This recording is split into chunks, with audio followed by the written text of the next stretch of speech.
Have you ever wondered what your backyard corn could possibly look like if you ever grew it under the most ideal of conditions? Well, not my cornfield, but I'm gonna show you in this video what my dad's backyard corn looks like. I mean, I was really blown away by the size of the ears of the corn. Let's go.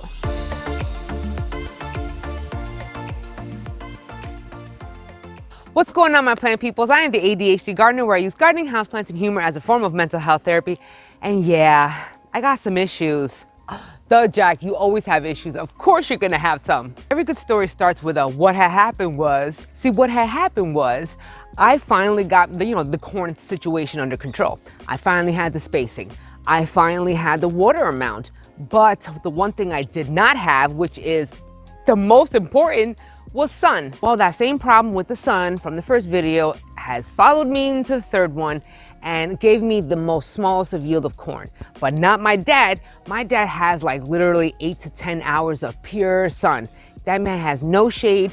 It's just totally exposed. So we're gonna go check out his corn, and oh my gosh, he's gonna give us some tips on what happened with his and why it grew so damn good, because, and I know that had to do with sun, because I sure as heck don't have sun. Now last year the corn was growing over there. As you see, there's more sun over there than right there. That's all shade. You can see where the shade is the most is where it is the shortest and skinniest and looking most pathetic and weak. Tip number one is obviously sun. I don't have a lot of sun, but my dad has boatloads of sun the entire time. He does not have any trees at all really blocking any of his garden at all. So that means that he gets pure sun at least for 10 plus hours of the day. It's about like 10:30. 10 to like 8 o'clock at night. Tons of sun. Yeah, I guess. How many hours is that? Maybe 12 hours? Jeez. Yo, have you seen the size of these corn? This is absolutely redonkulous. I mean, they are huge. I have never seen corn that fat. I mean, for real. Having a lot of sun will really give these plants a boost and growing to their optimal size. Now, that was my problem because in my house, I have boatloads of trees and that was blocking a lot of my sun. But what made it even worse was this year, I decided to start to crop rotate. So I moved my corn into a new area, and apparently that was worse because that area had way too much shade. So my corn grew super small, whereas Homeboy's corn right here grew ridiculously fat. I mean, I've never seen corn that size. A lot of these tips I've already given you in the other two corn videos, but at least in this video, you get to see what it will look like in the most optimal of conditions. Now, plant tip number 2 is spacing. Now, if you notice in between the corn, it looks like it's about 8 to 10 inches apart in all of his spacing. Now, in between the rows, he did at least like 30 inches in between. What did you do with spacing? Spacing, 30-inch row. You know, it's recommended 36. I did 30 because of my plot. I was able to get 3 rows in there. I have about, I don't know, about 50 in there maybe. Ooh, what size is your plot? I forgot. They're 5 by 10. Ooh. So I put in like 45 plants and over here. And then I had some left over, so I did another half a plot over there that I jammed up as almost another 45 in that smaller plot. And he did single rows as well. Now, I think this was just for like comparison or just a trial and error run. So he did not do doubles. So it's just 1 row, 1 row, and 1 row. But apparently that seemed to have worked out. I mean, you could obviously still do the double rows, but also this has just proven that you can do single row also. I want to say plant tip number 3 is watering. Now remember, I always said that these are heavy water guzzlers, so they're going to require a lot of water. Now what my dad has right here, and you can see those white pipes on the bottom, that is his irrigation. Now he's using PVC for his irrigation. I actually did a video on that. I'm gonna drop it right up here and down below so you can go check that out. Now using this PVC irrigation, it brought a lot of water into his little corn patch right here. But on top of that, he just took a really big hose and just kind of like flooded the crap out of this. You just run the hose in there, make like a giant pool of water. And you let it soak up. And let them soak it up. I do that over there.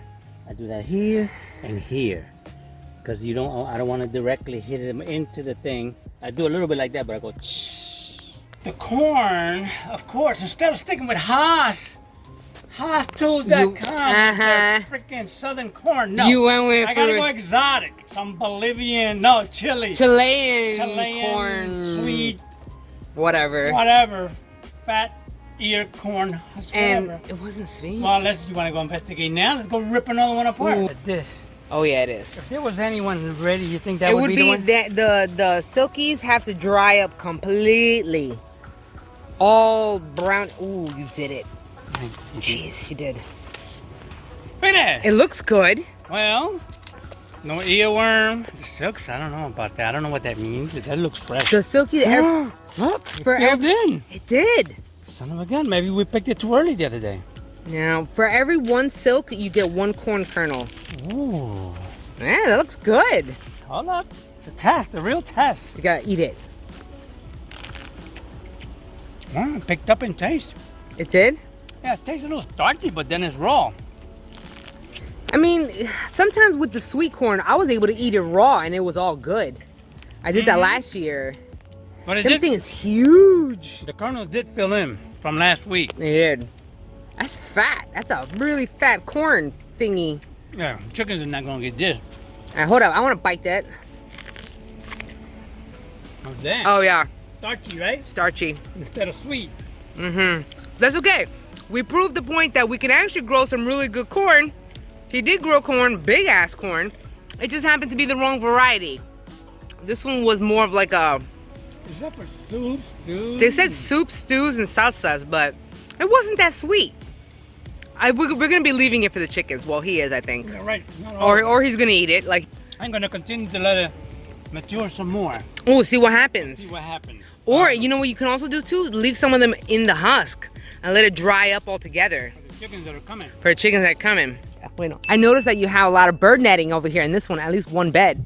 The bird netting, well, I don't see many birds, but I know I have some, and I have a couple squirrels that run over those, what do you call it, cables there. Oh. But I like the bird netting because it keeps them from encased, from tipping over, and I also shake them. I shake up the whole thing, and it pollens, you know. Oh, so you shake the bird netting and then it just shake up the poles, and all the pollen falls into the ears. So. And on top of that, no squirrels have gotten into your corn. Nobody gets in here, or else they die. Oh, don't listen to that. His is really tall. I think he used like 10 feet. I'm not sure. So as you see, it wasn't as tall as the corn because the corn surpassed the poles. So you may want to consider that. However, I didn't think it was going to be a problem because it was actually easier to shake the netting and move around, you know, the tassels like that. So it was pretty easy to pollinate a lot of these plants. You see how easy it was? Now we can talk about fertilizer. What did you use as fertilizer? I used the water-soluble 20-20-20 from Haas Tools. Plus You do love that. You do love that stuff. I do, but you know what? I only need it like twice. Just to get them, you know the routine there. Go ahead. Go ahead, knee high. Knee high. I think it's fanny high and titty high, and then you like leave it alone. You know what I mean? So that's when you do your fertilizing and healing, like around knee high. You know what I mean? Yeah. And that's another reason why his corn did not fall over is because he healed it. And I did not do that. Yes, now say that again. I almost forgot before we planted all that. Remember the soil conditioner, gypsum. Ooh, yes. Gypsum. What was it? Calcium, calcium. Yeah, gypsum. calcium. It's a gypsum product from. Also, I get it from Haas too, or I got it from Amazon also. But soil conditioner. You know what I mean? And lots of fertilizer. Lots of compost. I started with a beautiful beds of compost. You want to jump in that one? See how far I go? Go for it. Ready? Got me?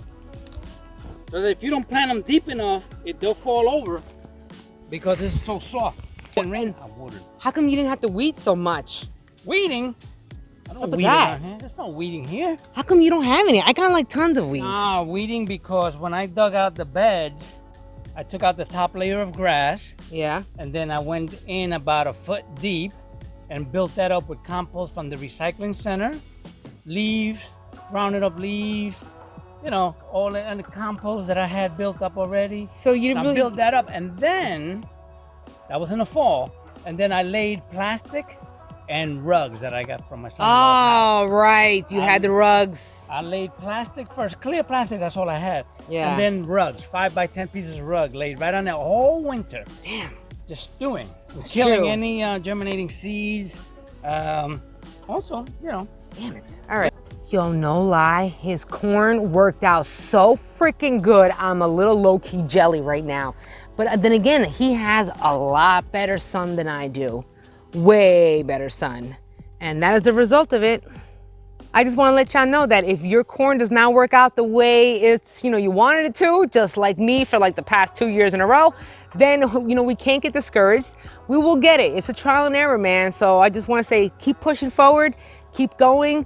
At first we don't succeed, try again, man. Do not give up, yo. We got this. I hope you enjoyed this video and you found it informative and slightly humorous. We always need some humor in our life, especially when things don't go our way. And just like the corn didn't go my way, you know what? I had to find some humor in it.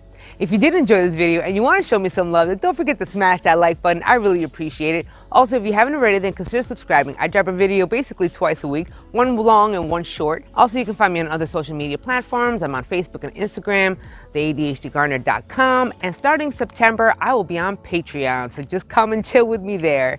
As usual, the town siren wants to start when I'm closing my video. As usual, I want you guys to grow your happiness one plant at a time, and not to mention my dogs. Oh my gosh. We're gonna have to grin and bear this noise. So until the next episode, you guys, you and me both are gonna be growing our happiness one plant at a time, one day at a time, completely ignoring the amount of noise and barking in the background. I'll check you out in the next episode. Peace and love. I have a symphony of noise, guys. 2 dogs and a town. Embrace the sound. Embrace the chaos. Oh my gosh.